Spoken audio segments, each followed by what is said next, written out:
Hi viewers, this is Sukanya from Sri media. ఈరోజు మన మధ్యలో ఉన్నారు doctor Fazala Mehnat, consultant paediatrician and neonatologist, fellowship in neonatal ICU, Manchester, qualified in UK. Hello ma'am. Hello madam, ఇది rainy season కదా madam. సహజంగా పిల్లల్లోని మనం వైరల్ ఇన్ఫెక్షన్స్ని ఎక్కువగా గమనిస్తూ ఉంటాము. సో దాని రీజన్ అండ్ కొన్ని సిమ్టమ్స్ గురించి చెప్పండి. This is just the right time అండి. బికాజ్ చాలామంది పిల్లలు సిక్ అవుతున్నారు, బేబీస్ సిక్ అవుతున్నారు. రెయిన్స్ వల్ల అనుకోండి, వాటర్ మారడం వల్ల అనుకోండి. సో కామన్గా పిల్లలు వల్ల వస్తున్నారో చెప్తాను మీకు. కోల్డ్ అండ్ కాఫ్ అండి. మీరు ఎక్కడ చూసినా పెద్దోళ్ళైనా చిన్న పిల్లలకైనా ఈ మధ్య కోల్డ్ కాఫ్స్ ఎక్కువ అయిపోతున్నాయి. ఫ్లూ సీజన్ లాగా ఉంది ఇప్పుడు. అలాగే వాళ్ళకి లంగ్స్లో ప్రాబ్లం అంటే బ్రీదింగ్ ఇష్యూస్ ఉంటున్నాయి, వెరీ హై ఫీవర్స్ ఉంటున్నాయి. పారాసిటమాల్ వేసినా ఫీవర్స్ తగ్గట్లేదు. అలాగే మేము డైరియా, వామిటింగ్ కేసెస్ కూడా ఎక్కువ చూస్తున్నాం అండి. స్టమక్ పెయిన్ అని అలా కూడా ఎక్కువ చూస్తున్నాం. ఇంకా ర్యాషెస్ అని ఇంకా అన్ఎండింగ్గా ఉన్నాయి. కానీ మోస్ట్ కామన్ మేము చూసేది fever, cold, cough, vomiting, diarrhoea. Madam, most common viral diseases ఏంటో చెప్పగలరు? వైరల్ డిసీజెస్ మోస్ట్ కామన్ అంటే మనకి వైరల్ ఫీవర్స్ ఏనండి ఎక్కువగా ఈ మధ్య వస్తున్నాయి. ఆ ఫీవర్ వల్ల ఏ సిమ్టమ్స్ వస్తాయంటే వెరీ హై ఫీవర్, అంటే 103, 104 వరకు టచ్ అవుతుంది. అలాంటప్పుడు పిల్లలు కొంచెం వీక్గా అయిపోతున్నారు, వాళ్ళకి బాడీ పెయిన్స్ ఉంటున్నాయి, ఏం తినలేకపోతున్నారు, థ్రోట్ పెయిన్ ఉంటున్నాయి, ఇయర్ పెయిన్స్ ఉంటున్నాయి, అలాగే స్టమక్ పెయిన్ అని. సో అలా usually most of the parents paracetamol safe కాబట్టి ఇస్తున్నారు. కానీ అది ఇవ్వటం వల్ల కూడా ఫీవర్స్ అనేవి కంట్రోల్లో రావటం లేదు. చాలామంది పిల్లలు especially who are very like low weight అలాంటి వాళ్ళు అయితే డిహైడ్రేట్ కూడా అయిపోయి వస్తున్నారు మన హాస్పిటల్కి. ఓకే. సో ఇవి కామన్ అనమాట. మేడం, ఇలాంటి వైరల్ ఇన్ఫెక్షన్స్ రాకుండా మరి ఎటువంటి ప్రికాషన్స్ తీసుకోవాలి, అలాగే ఎటువంటి ట్రీట్మెంట్ ఉంటుంది? సో చాలా మంచి క్వశ్చన్ అడిగారండి. సో యూజువల్గా మేము హైజీన్ గురించి అని అలా చెప్తా ఉంటాం. But this is the season where we have to take utmost care. Because ఇళ్ళల్లో హౌస్ ఫ్లైస్ అంటే ఫ్లైస్ ఉంటున్నాయి, మస్కిటోస్ ఉంటున్నాయి. డెంగ్యూ కూడా ఒక రకమైన వైరల్ ఫీవరే, but you know its implications కదా. డెంగ్యూ అప్పుడప్పుడు సివియర్ అయితే ప్లేట్లెట్ కౌంట్ డ్రాప్ అవుతున్నాయి, చాలా సిక్ అవుతున్నారు పిల్లలు. So main thing is hygiene అండి. ఇవన్నీ ఇన్ఫెక్షన్స్ అవాయిడ్ చేయడానికి ఈ మధ్య చాలామంది అవుట్ సైడ్ ఫుడ్ లాంటి అలా ఎక్కువ తింటున్నారు. సో అది కూడా ఈ సీజన్లో బాగా తగ్గించేసేయాలండి. ఇన్ఫ్యాక్ట్ అసలు అవాయిడ్ చేయాలి. హ్యాండ్ వాష్ అవి పిల్లలకి ప్రోయాక్టివ్గా స్కూల్లో కానీ ఇంట్లో కానీ నేర్పిస్తూ ఉండాలి. అండ్ వ్యాక్సిన్స్ అండి, చాలా మటుకు డిజీజెస్కి వ్యాక్సిన్స్ ఉంటాయి. సపోజ్ టైఫాయిడ్ ఫీవర్ ఉంది, అది కూడా చాలా సిక్ అవుతారు పిల్లలు, లివర్ వరకు ఎఫెక్ట్ అవుద్ది అప్పుడప్పుడు. So typhoid also is a preventable disease అనమాట.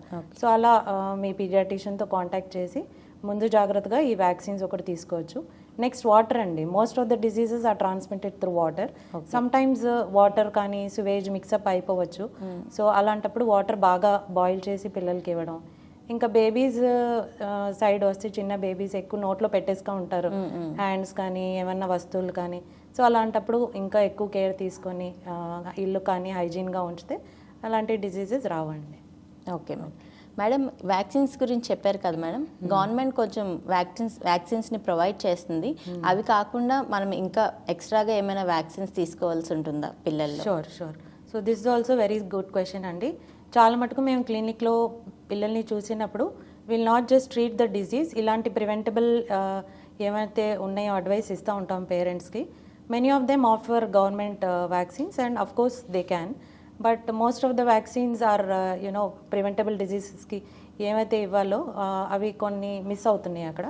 So for example flu vaccine usually 6 months ఏజ్లో ఇస్తాం అవి. సో ఆ ఫ్లూ వ్యాక్సిన్ ఇస్తే ఆ బేబీస్కి చాలా ఇమ్యూనిటీ ఉంటుంది. ఎస్పెషలీ బిలో 1 year బేబీకి ఇమ్యూనిటీ తక్కువ ఉంటుంది. సో ఆ వ్యాక్సిన్ వేసిన వల్ల ఇలాంటి ఫ్లూ సిమ్టమ్స్ కానీ డిజీజ్ కానీ ప్రివెంట్ చేయవచ్చు. అలాగే టైఫాయిడ్ అండి. టైఫాయిడ్ ఆల్సో 6 to 9 months ఏజ్లో ఇస్తాం. ఆ వ్యాక్సిన్ కూడా చాలా important. Hepatitis A hepatitis A is also very deadly disease అండి. లివర్ ఎఫెక్ట్ అవుద్ది ఇందులో. సో అది కూడా 1 year ఏజ్లో ఇవ్వచ్చు. Next Japanese encephalitis, meningitis vaccines ఉంటాయండి. These both are related to brain అండి, అంటే బ్రెయిన్లో ఇన్ఫెక్షన్ అవ్వచ్చు. So that is also a very deadly disease అనమాట. సో అలాంటి వ్యాక్సిన్స్ వేసేస్తే పిల్లలకి ఇన్ఫెక్షన్స్ నుంచి కాపాడవచ్చు. So these are the basic అండి. అలాగే ఎవరైతే పిల్లలు ఎక్కువగా జలుబు దగ్గులు అవి వస్తాయో ఇయర్లీ ఫ్లూ వ్యాక్సిన్ ఉంటుందండి. సో అవి కూడా వేస్తే చాలా మంచిది. Okay and chicken pox. So అలా list is there, but most important ఇవేనండి. మేడం, వైరల్ ఇన్ఫెక్షన్స్ పిల్లల్లోని ఎంతకాలం ఉంటుంది మేడం? వైరల్ ఇన్ఫెక్షన్స్ ఇప్పుడు మనకి ఎలా ఉంటుందో పిల్లల్లో అలాగే ఉంటుందండి. కాకపోతే పిల్లలు ఎక్కువగా ఎక్స్ప్రెస్ చేయలేరు. యూజువల్గా 1 week to 10 days, sometimes 2 weeks కూడా ఉండొచ్చు, అంటే బేబీ ఆర్ చైల్డ్ ఇమ్యూనిటీని బట్టి. So usually up to 2 weeks అనుకోండి. సపోజ్ ఫీవర్ ఉంది, యూజువలీ 2-3 daysలో తగ్గిపోద్ది వైరల్ ఫీవర్. ఓకే. ఇంకా దాని మీద కూడా తగ్గకపోతే you have to seek further care. Okay. Body weakness కానీ పెయిన్స్ కానీ అవి చైల్డ్ న్యూట్రిషన్ బట్టి ఉంటాయి. బికాస్ పిల్లలు యూజువలీ సపోజ్ థ్రోట్ ఇన్ఫెక్షన్ వచ్చింది, వాళ్ళు ఇండైరెక్ట్గా తినరు కదా. So you have to make sure వాళ్ళు బాగా హైడ్రేట్ అవుతున్నారు, న్యూట్రిషియస్ ఫుడ్ తింటున్నారు, ఓకే, సో రెస్ట్ తీసుకుంటున్నారు, ఇవన్నీ మ్యాటర్ అవుతాయి. రికవరీ అంటే ఇవన్నీ points are very important. Madam, పిల్లల్లోని వైరల్ ఇన్ఫెక్షన్ అనేది ఎంతకాలం ఉంటుంది? వైరల్ ఇన్ఫెక్షన్ పిల్లల్లో up to 2 weeks, sometimes more than that ఉండొచ్చు అండి. యూజువల్గా ఫీవర్ అయితే 2-3 daysలో ఇంప్రూవ్ అయిపోతాయి. బట్ మామూలుగా వాళ్ళ అపెటైట్ రీచ్ అవ్వడం ప్లస్ డైలీ యాక్టివిటీస్ చేయడం అలాంటి కొంచెం టైం పట్టొచ్చు. It depends on the treatment actually.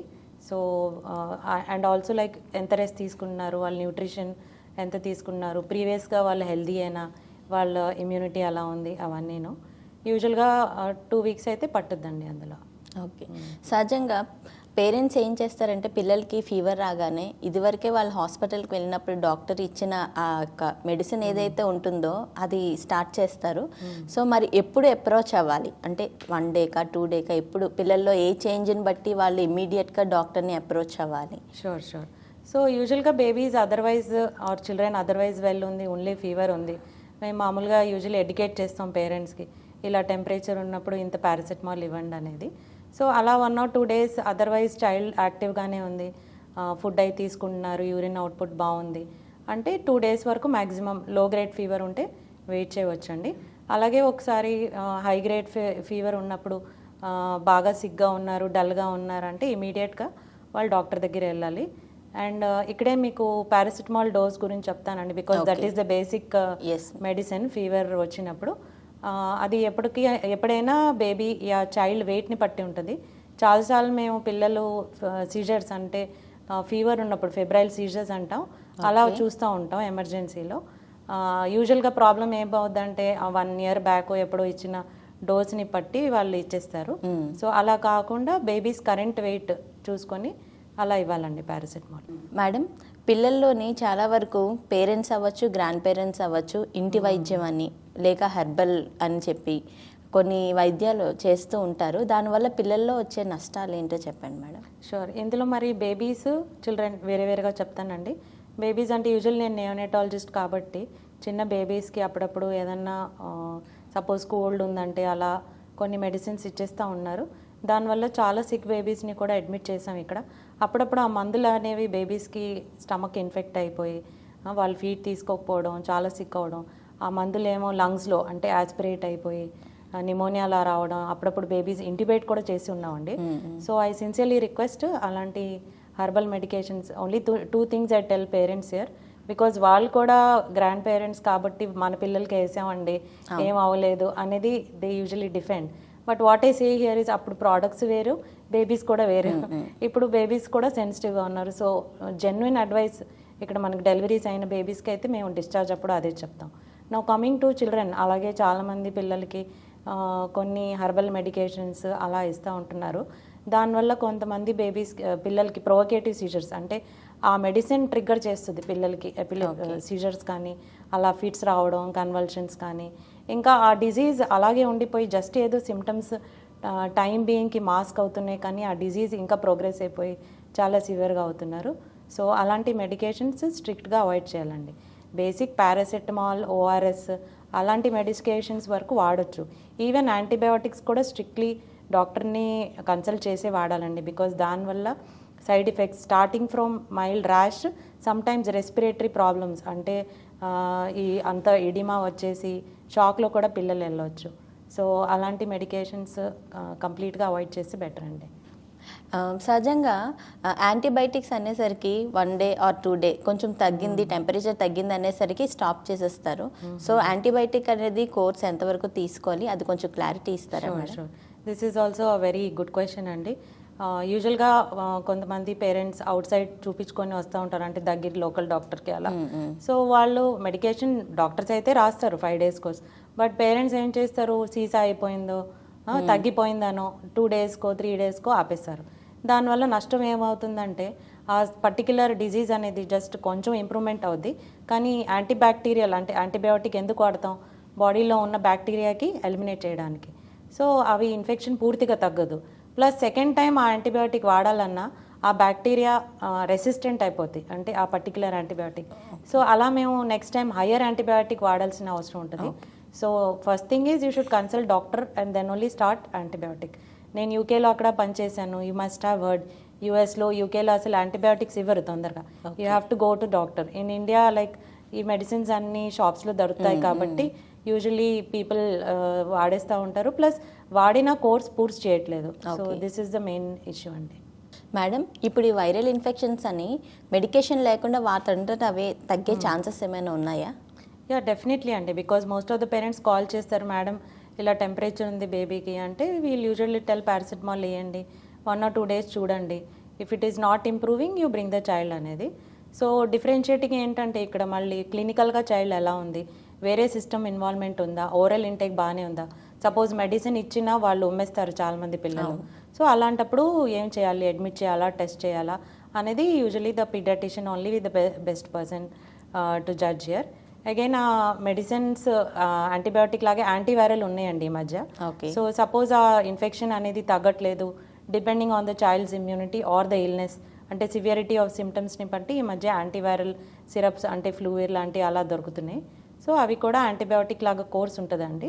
So అవి like you should not be buying over the counter, you should definitely take your paediatrician advice for that. Madam, fever అనేది బ్యాక్టీరియలా లేదా వైరలా అనేది ఎలా తెలుసుకోగలం? ఇక్కడ ఫీవర్ అంటే అంటే యూజువల్గా సిమ్టమ్స్ ఉట్టి ఫీవరే ఉంటుందండి వైరల్లో. బ్యాక్టీరియల్ అంటే వేరే ఏమన్నా ఉండొచ్చు, సపోజ్ కోల్డ్, కాఫ్ కానీ, వామిటింగ్, డైరియా. సో అలాంటప్పుడు you can think that it is viral. Again the fever intensity అండి, టెంపరేచర్. చాలామంది పేరెంట్స్ ఉట్టి ఇలా టచ్ చేసి ఫీవర్ ఉంది, తల వేడిగా ఉంది, కాళ్ళు చల్లగా ఉన్నాయి, అలాంటి కొన్ని పర్సెప్షన్స్ చెప్తా ఉంటారు. But we don't believe any of it. నేను చెప్పేది ఏంటంటే ఇంట్లో థర్మోమీటర్ ఉందా, థర్మోమీటర్ పెట్టండి బేబీకి. సపోజ్ బేబీ అయితే అండర్ ఆర్మ్స్, పిల్లలు అయితే ఫోర్ హెడ్, అండర్ ద టంగో పెట్టి దాన్ని బట్టి మేము డిసైడ్ చేయాలి. యూజువల్ వైరల్ ఫీవర్స్ అంత హైగా ఉండవండి, ప్లస్ పారాసిటమాల్ వేస్తే ఇంప్రూవ్మెంట్ ఉంటుంది. బ్యాక్టీరియల్ అంటే నేను చెప్పేలాగా వేరే సిమ్టమ్స్ కూడా ఉండొచ్చు. ఫీవర్ ప్రొలాంగ్గా ఉంటుందండి, యూజువలీ వైరల్ సెల్ఫ్ లిమిటింగ్, అంటే 2 days అలా తగ్గిపోద్ది లైక్ హై ఫీవర్. బ్యాక్టీరియల్ అంటే ఎక్కువ రోజులు ఉంటుంది. మేడం, ఇప్పుడు వైరల్ ఇన్ఫెక్షన్స్ ఇంట్లో ఒక పర్సన్కి వస్తే మొత్తం ఇంట్లో ఉన్న పర్సన్స్ అందరికీ వస్తుంది, దాన్ని మనం ఎలా నివారించుకోవచ్చు? అంటే టోటల్గా అయితే అవాయిడ్ చేయలేమండి, బికాజ్ ఫ్యామిలీ అంటే అందరూ ఒక రూఫ్ కింద ఉంటారు. బట్ సపోజ్ ఎల్డర్లీ పీపుల్ ఉన్నారు, చిన్న పిల్లలు, ప్రీటర్మ్ బేబీస్, అలాంటి వాళ్ళకి కొంచెం ఐసోలేటెడ్గా పెడతా ఉంటాము. ప్లస్ యూజువలీ సిబ్లింగ్స్ అంటే స్కూల్ గోయింగ్ ఏజ్ పిల్లలు ఉంటారు, వాళ్ళు స్కూల్లోనో నర్సరీలోనో ఇన్ఫెక్ట్ అయ్యి సడన్గా వచ్చి బేబీని ముట్టేసుకుంటే అదే కోల్డ్, కాఫ్తో ఈజీలీ ట్రాన్స్మిట్ అవ్వచ్చు. But otherwise healthy food, immune boosting foods తినాలి, ఎక్కువగా ఫ్రెష్ ఫ్రూట్స్, వెజిటేబుల్స్, ఎక్కువగా వాటర్ తీసుకోవడం. You can wear mask. Suppose feeding mother ఉన్నారు, చాలామంది క్వశ్చన్స్ అడుగుతారు మాకు మదర్స్ ఫోన్ చేసి. So that is not the reason for stopping feeding. అలా మాస్క్ వేసుకొని అలా చేయవచ్చు. అండ్ అదర్స్ కమ్యూనికబుల్ డిజీజెస్ అంటే చికెన్ పాక్స్ లాంటివి, మీజిల్స్ లాంటివి, సమ్ ఆఫ్ ద ర్యాషెస్, ఇవన్నీ స్ప్రెడ్ అవ్వచ్చు. సో అలాంటప్పుడు మేము మదర్స్ పేరెంట్స్కి చెప్తా ఉంటాం, kindly avoid sending to school because that can be transmitted to other children. Madam, సహజంగా మనం పిల్లల్లోని కాఫ్ అనేది తరచుగా చూస్తూ ఉంటాం, కానీ ఆ కాఫ్ అనేది ఎప్పుడు డేంజర్గా మనం చూడొచ్చు? అగైన్ కాఫ్ అనేది కామన్ సిమ్టమ్ అండి. It can be due to many reasons. Allergy వల్ల కాఫ్ రావచ్చు, పొడి దగ్గు అంటాం, తడి దగ్గు అంటాం, అంటే chesty cough. Most of the time will ask the parent or child, phlegm వస్తుందా. చిన్నపిల్లలు అయితే లైక్ అబౌవ్ 5 years వాళ్ళు ఉమ్మేస్తూ ఉంటారు, బట్ బేబీస్ వాళ్ళకైతే తెలియదు, వామిట్లో వస్తుంది. బట్ ద కలర్ అంటే ఇన్ఫెక్టివ్ ఉంటే yellowish, greenish ఫ్లెమ్ వస్తూ ఉంటుంది. సో అలాంటప్పుడు చిన్న కాఫ్ వస్తుంది, baby or child is improving by itself, cough syrup ఏదో ఇస్తున్నాం అంటే పర్లేదండి. సమ్టైమ్స్ బార్కింగ్ కాఫ్ అంటాం, కంటిన్యూస్గా కాఫ్ వస్తుంది, క్రూప్ అలాంటి ప్రాబ్లమ్స్ ఉండొచ్చు. అలాంటప్పుడు ఇమీడియట్గా వెళ్ళాలండి, బికాజ్ దానికి వేరేగా ట్రీట్మెంట్ ఉంటాయి. ఆక్సిజన్ ఇవ్వాలి, నెబులైజేషన్ ఇవ్వాలి. అండ్ ఈవెన్ సమ్ టైమ్స్ ఇప్పుడు ఆస్తమా లాంటి అంటే హైపర్ రియాక్టివ్ ఎయిర్వే డిజీజ్ అంటున్నాం. చాలామంది పిల్లలకి అంటే నెబులైజేషన్స్ అయ్యి ఇంట్లోనే ఉంటున్నాయి మన కోవిడ్ తర్వాత చాలామందికి. సో వాళ్ళే నెబులైజేషన్ అయ్యి చేసుకుంటున్నారు పేరెంట్స్. బట్ అదర్వైజ్ వీజింగ్ అంటే గురుకులాగా సౌండ్ రావడం, ఆవేశపడడం, పిల్లలైతే మీకు కొంతమంది యూజువల్లీ ఆస్థమాటిక్స్ చెస్ట్ పెయిన్ కూడా చెప్తూ ఉంటారు. వాళ్ళకి బ్రీదింగ్ తీసుకోవడం అనేది కష్టం అనిపిస్తుంది. సో అలాంటి అప్పుడు అయితే డెఫినెట్గా మీరు ఇమీడియట్ మెడికల్ కేర్ తీసుకోవాలండి. మేడం, మనం సహజంగా పిల్లల్లోని మరి కొంతమందిలోని నిమోనియా చూస్తూ ఉంటాము. సో దీనికి ట్రీట్మెంట్ అండ్ అలాగే సిమ్టమ్స్ కూడా కొంచెం చెప్పండి మేడం. నిమోనియా ఇంతకుముందు అయితే చాలా కామన్ ఉండేదండి, బికాజ్ ఆఫ్ నిమోకోకల్ వ్యాక్సిన్ అంటే పీసీవీ వ్యాక్సిన్ అని విని ఉంటారు మీరు. గవర్నమెంట్ వ్యాక్సిన్స్లో కూడా ఇస్తున్నారు అవి ఇవ్వటం వల్ల చాలా మటుకు అంటే బ్యాక్టీరియల్ కాజెస్ అయితే ఎలిమినేట్ కొంతవరకు అయినాయి అండి. బట్ వైరల్ నిమోనియాస్ అవి ఎక్కువగానే చూస్తూ ఉంటున్నాం. అగైన్ ఇక్కడ మేము చైల్డ్ సిమ్టమ్స్ అంటే ఆ ఫీవర్ హిస్టరీ కానీ బ్రీదింగ్ ప్రాబ్లమ్స్ ఏమన్నా ఉంటే, చైల్డ్ ఎక్స్ట్రీమ్లీ వీక్గా ఉంటారు, ఏం అపిటైట్ ఉండదు వాళ్ళకి. అలాగే క్లినిక్ వచ్చినప్పుడు బ్రీదింగ్ సౌండ్స్ అనేవి సెతిస్కోప్తో మేము ఆస్కల్టేట్ చేసి ఉంటే సౌండ్స్ అయితే తక్కువగా ఉంటాయి. సో అలాంటప్పుడు ఎక్స్రే చేయాలండి. ఎక్స్రేలో అయితే మీకు ఇన్ఫెక్షన్ కనిపిస్తుంది వెంటనే.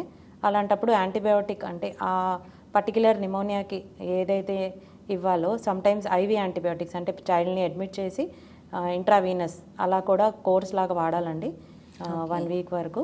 మళ్ళీ ఆ ఎక్స్రే కూడా రిపీట్ చేసి చూస్తూ ఉంటాము అప్పుడప్పుడు. కొంతమంది sick, immuno compromise children, recurrent allergies, asthmatics who are all the high risk children. Madam, viral infections నుంచి పిల్లలు త్వరగా రికవర్ అవ్వాలంటే ఏం చేయాలి madam? Viral infections suppose respiratory system involve అయింది, పిల్లలు కోల్డ్ కాఫ్ ఉందంటే ఆబ్వియస్లీ రెస్ట్, ఏమన్నా cold cough syrups, plenty of liquid, steam చెప్తా ఉంటామండి. ఆవిరి అనేది ఇట్ ఈస్ వెరీ గుడ్ అనమాట. సో అలా then nutrition and immune boosting foods ఏవైతే ప్రోటీన్ ఫుడ్స్ ఉన్నాయో అవన్నీ ఇస్తూ ఉండాలి. అండ్ పిల్లలకి ఆబ్వియస్లీ కొంచెం డిస్ట్రాక్షన్ టెక్నిక్ అంటే అదే ఆలోచిస్తూ ఉంటే పిల్లలు కూడా సిక్ ఫీలింగ్ ఉంటుంది. సో ఇవన్నీ లిక్విడ్స్ ఆల్రెడీ చెప్పాను. సో ఇవేనండి. ఓకే, పర్టికులర్గా తినకూడని ఫుడ్ అంటూ ఏమైనా ఉందా మేడం? పిల్లలు అన్నీ యూజువలీ తినొచ్చు, but usually chocolates, junk food కానీ బికాజ్ చాలామంది ఇప్పుడు బేకరీ ప్రోడక్ట్స్ అలా తింటున్నారు. అందులో ప్రిజర్వేటివ్స్ కానీ ఈవెన్ చిప్స్ అలాంటివండి. సమ్ ఆఫ్ ద టైమ్స్ కాఫ్కి రీజన్ ఏం దొరకదు.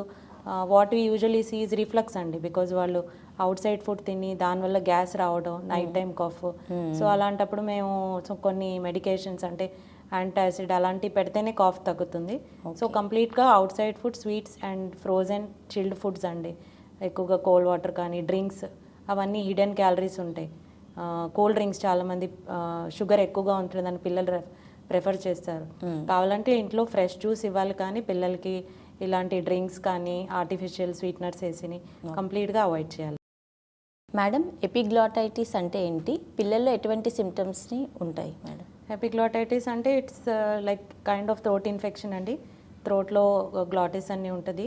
దానివల్ల ఏమన్నా వాపు అంటే ఇన్ఫ్లమేషన్, ఇన్ఫెక్షన్ అయ్యి కొన్ని వ్యాక్సిన్స్ ఇస్తూ ఉంటాం యూజువలీ బేబీస్కి. అవి కొన్ని ప్రివెంటబుల్ ఉంటాయి.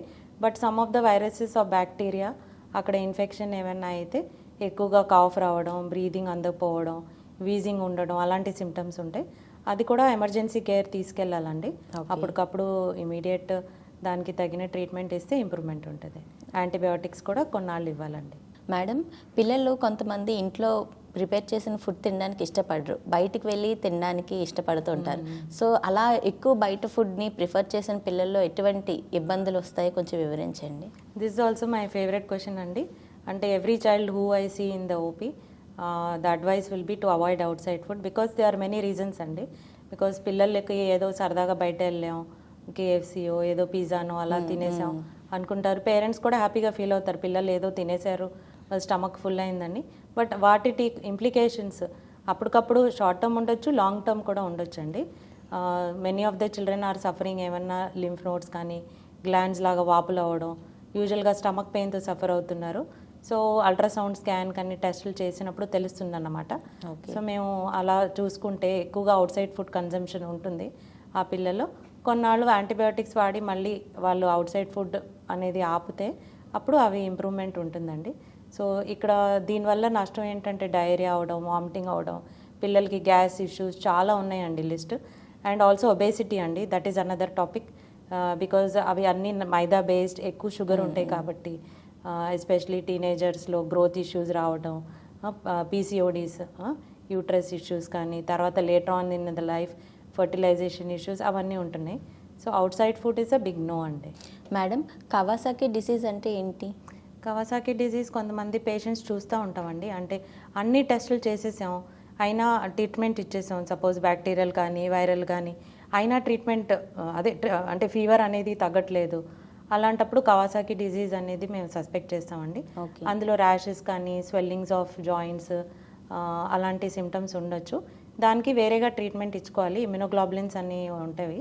సో అది ఎంత తొందరగా మేము వేస్తే అంత తొందరగా ఇంప్రూవ్మెంట్ ఉంటుందండి. మేడం, చాలామంది పిల్లల్లోని టెంపరేచర్ ఒక్కసారి హై ఉన్నప్పుడు ఐస్ స్పాంజింగ్ అనేది ఇస్తారు. ఐస్ క్యూబ్స్ వేసి పిల్లల్ని కొంచెం స్పాంజింగ్ చేస్తూ ఉంటారు. సో అంత తక్కువ టెంపరేచర్ ఉన్న వాటర్తో అలా చేయడం వల్ల పిల్లల్లో ఎటువంటి ఎఫెక్ట్స్ ఉంటాయి? అంత తక్కువ టెంపరేచర్ ఐస్ కానీ వాటర్తో ఇవ్వకూడదండి. బికాజ్ అది బాడీలో ట్రిగర్ చేస్తాయి అన్నమాట కొన్ని వేజోవేగల్ అటాక్స్ అలాగా. సో మామూలుగా మేము జనరల్గా అడ్వైస్ ఇచ్చేది ఏంటి, ఫస్ట్ మీరు పారాసెటమాల్ ఇవ్వండి.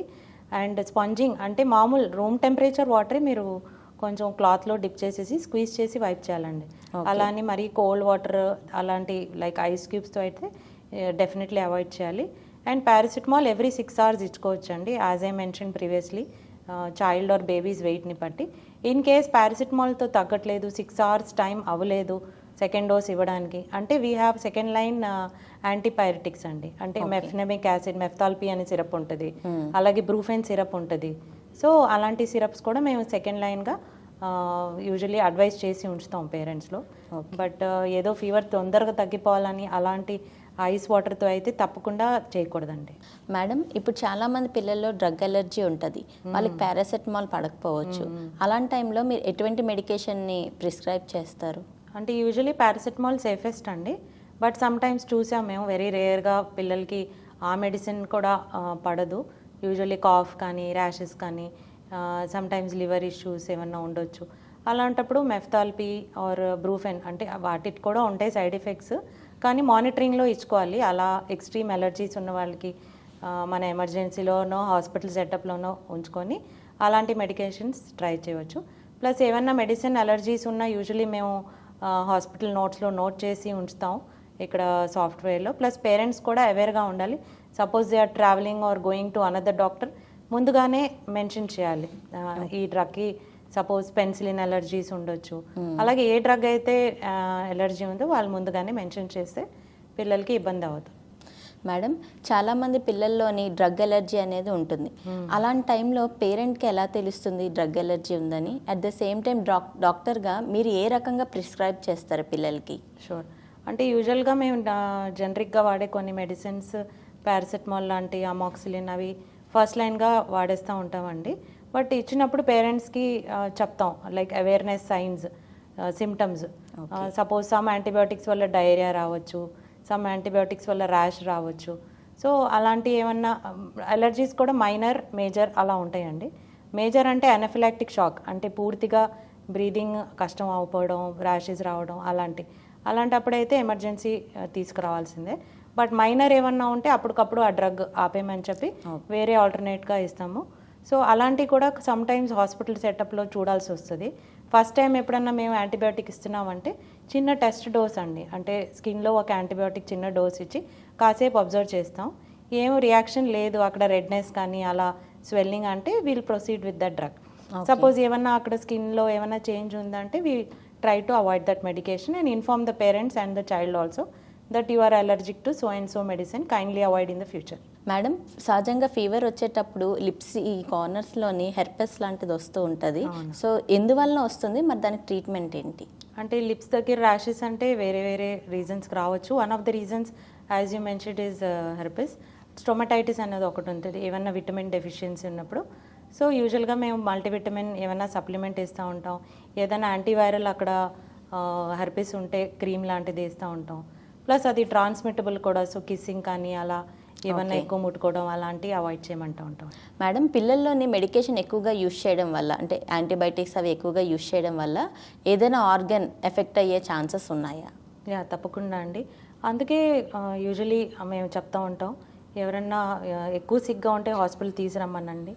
Because we'll keep in notice. Suppose this child is requiring minimum 3-4 episodes of illness in children common అండి. ఎస్పెషలీ బిలో 5 years వాళ్ళ ఇమ్యూనిటీ అంతగా ఇంప్రూవ్ అవ్వదు కాబట్టి. బట్ మోర్ దెన్ ఉంటే we have to rule out. Minimum test అంటే CBC అనేది చేస్తామండి.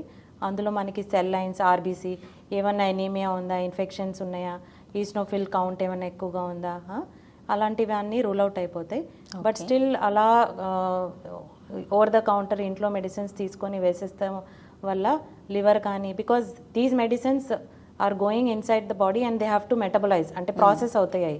ఎక్కడ వెళ్తాయి? యూజువల్లీ లివర్లో వెళ్తాయి, కిడ్నీస్లో వెళ్తాయి. The major organs which can be damaged are kidneys and liver అండి. So you have to completely avoid self medication, especially in children. Okay madam, monsoon సీజన్లోని చిల్డ్రన్కి ఎటువంటి కేర్ తీసుకుంటే మంచిది? Monsoon season are even otherwise regular hygiene అయితే తీసుకోవాలండి. As I mention previously, ఏమన్నా flies కానీ, ఇంట్లో వాటర్ కలెక్షన్స్ ఉన్న చోట యూజువల్లీ మస్కిటోస్ ఉంటాయి. సో అవన్నీ అవాయిడ్ చేయాలి. అవుట్ సైడ్ ఫుడ్ అవాయిడ్ చేయండి. పిల్లలకి ఇమ్యూన్ బూస్టింగ్ ఫుడ్స్ అంటే క్యారెట్స్ కానీ, బ్రొకోలీ, ఎక్కువగా అలాంటి ఫ్రెష్ ఫ్రూట్స్, వెజిటేబుల్స్ అవన్నీ ఇస్తూ ఉండండి. హైడ్రేటెడ్గా ఉంచండి పిల్లలకి. ఎక్కువగా వాటర్ తీసుకోవడం, అలా యాక్టివ్గా ఉండటం. వాళ్ళకు కూడా life style change habits daily బేసిస్లో చెప్తూ ఉండాలి. ఎక్సర్సైజ్ అంటే ఏ ఏజ్లో తోచినట్టుగా అలాగా. వీ ఆల్సో యూజువలీ కౌన్సిల్, అంటే బిఎంఐ హెల్తీ రేంజ్లో ఉన్నట్టు, because obesity also can cause reduced immunity in children. పిల్లల్లోని ఇమ్యూనిటీని డెవలప్ చేసుకోవడం ఎలా మేడం? ఇమ్యూనిటీ అనేది it comes right from the child is in the stomach అండి. So if the mother is eating healthy food, obviously the baby will be healthy in the sense homemade healthy food with organic vegetables, fresh fruits, balanced diet, all the proteins and everything. Same thing will continue. Usually we recommend exclusive mother feed. Being a neonatologist here, we try every way to initiate and encourage the mother బేబీకి at least 6 months వరకు completely మీ feed ఇవ్వండి అని. దాని తర్వాత కూడా weaning foods, అంటే ఎప్పుడైతే baby solid start చేస్తామో that also usually I prefer home made అండి. బికాజ్ అవుట్ సైడ్ ఫుడ్స్ ఏవైతే టిండ్ ఉన్నాయో they can have preservatives and excess sugars. It might be tasty and the baby can become very fat and chubby to the ice pleasing. But home made weaning is the best food. Even after that portion size పిల్లలకి ఎంత ఇవ్వాలో, protein, fat, okay, carbohydrates, nuts అనేవి, okay, carrots కానీ, ఇలాంటి healthy foods పిల్లలకి ఆ ఏజ్లోనే if they develop a taste to that, then they will know that this is a food which will give me energy. Please don't encourage especially the grandparents or neighbours ఏమైనా chocolates, ice creams ఎక్కువగా daily బేసిస్లో ఇచ్చేస్తూ ఉంటారు. Bakery products, all those are just empty calories అనమాట. Because చాలా మంది complaint చేస్తారు, పిల్లలు తినలేదు అంటే it's not their mistake also totally. Suppose you're filling their stomach with trash, they are not going to eat healthy food, right? So అలా మీరు meal అనేది ప్లాన్ చేసుకోవాలండి. Because we're what we eat, right? Yes. So it's definitely important here. ఇమ్యూనిటీని develop చేసుకోవడం కోసం vitamin syrups ఉంటాయి కదా madam, అవి తీసుకోవాలా పిల్లలు ఖచ్చితంగా? ఖచ్చితంగా అంటే యూజువలీ 1 year కంటే మేము మల్టీవిటమిన్ D3 లాంటివి డ్రాప్స్ ఇస్తూ ఉంటామండి. దాని తర్వాత మీరు ఎప్పుడైతే పీడియాట్రిషియన్ని విజిట్ చేస్తూ ఉంటారో ఆ న్యూట్రిషనల్ స్టేట్, గ్రోత్, నేనైతే యూజువలీ గ్రోత్ మానిటరింగ్ చేస్తూ ఉంటాను. చైల్డ్ వెయిట్, హైట్ గ్రాఫ్లో ప్లాట్ చేస్తూ ఉంటాము. అందులో ఏమన్నా మీకు అనిపిస్తే, సపోజ్ చూడటానికి పేల్గా ఉంది చైల్డ్ అంటే బ్లడ్ టెస్ట్ కానీ, ఐరన్ స్టడీస్ అలాంటివి చేసి, if there are any deficiencies, iron deficiency ఉంటే iron supplements plus food advise చేస్తాము. బట్ రెగ్యులర్గా ఏమన్నా మల్టీవిటమిన్, సపోజ్ చైల్డ్ వైరల్ ఫీవర్తో డౌన్ ఉందంటే 1 month అలా మల్టీవిటమిన్ సిరప్స్ SOS కింద ఇస్తూ ఉంటామండి. So there is no harm actually, you can give on and off. Okay. సహజంగా పిల్లల్లో ఒబేస్గా ఉంటారు కదా మేడం, సో ఫ్రెండ్స్ టీచ్ చేస్తున్నారు అన్న ఉద్దేశంతో పిల్లల్లో కొంతమందిని నేను డైట్ చేయడం గమనించాను. అది ఏ ఏజ్ పిల్లలు చేయడం కరెక్ట్, లేదా అది అలా డైట్ చేయడం వల్ల 1 meal కట్ చేయడం వల్ల వాళ్ళు వచ్చే ఎఫెక్ట్స్ ఏంటో చెప్పండి మేడం. షూర్. డైట్ అనేది పిల్లలు వాళ్ళు చేసుకోకూడదు of course, because even as adults diet చేసి చాలామంది వేరే ప్రాబ్లమ్స్ ఫేస్ చేస్తూ ఉంటారు. So it should be a plan well. First thing you should tell the child is it's not a problem, we're there to help you, because all that reassurance అంటే psychological support is very important. You should not let the child feel అనమాట, because these peer groups and other implications will be lifelong sometimes. Okay, so పిల్లల్ని plan చేసి suppose outside food కానీ junk food, maida based, sugar based foods తింటే అవి complete cut down చేసేసి homemade food, ఎక్సర్సైజ్ని encourage చేయండి. Join them in some groups like badminton, okay, swimming, all these will be encouraging. Madam, kids గురించి మా వ్యూవర్స్కి ఏమైనా మీరు ఒక మెసేజ్ ఇవ్వాలనుకుంటే please madam. Sure, it is my pleasure. So, as usual, a gist of this conversation today, I would like to say thank you for inviting me here. And the advice I would like to give is please avoid outside food completely. Make the children eat healthy. Encourage them to do exercise daily. And please get the vaccinations on time. And keep seeing your pediatrician regularly, because children do need to be checked upon head to toe sometimes and be assessed, not just physically, even mentally. They need to be counseled regularly. Thank you ma'am. Special thanks Sri Media and మా వ్యూవర్స్ దగ్గర నుంచి కూడా మాకు ఎన్నో డౌట్స్ని clarify చేసినందుకు thank you ma'am. వ్యూవర్స్కి ఉన్న చాలా వరకు డౌట్స్ మీరు క్లారిఫై చేశారు. Special thanks to you. అలానే మరి వ్యూవర్స్, మీరు పిల్లల విషయంలో ఇంకా ఏమైనా డౌట్స్ ఉన్నా, మరి మేడంని కన్సల్ట్ చేయాలనుకున్నా, కింద స్క్రోల్ అవుతున్న నంబర్ని మీరు కాల్ చేయండి. Thank you very much.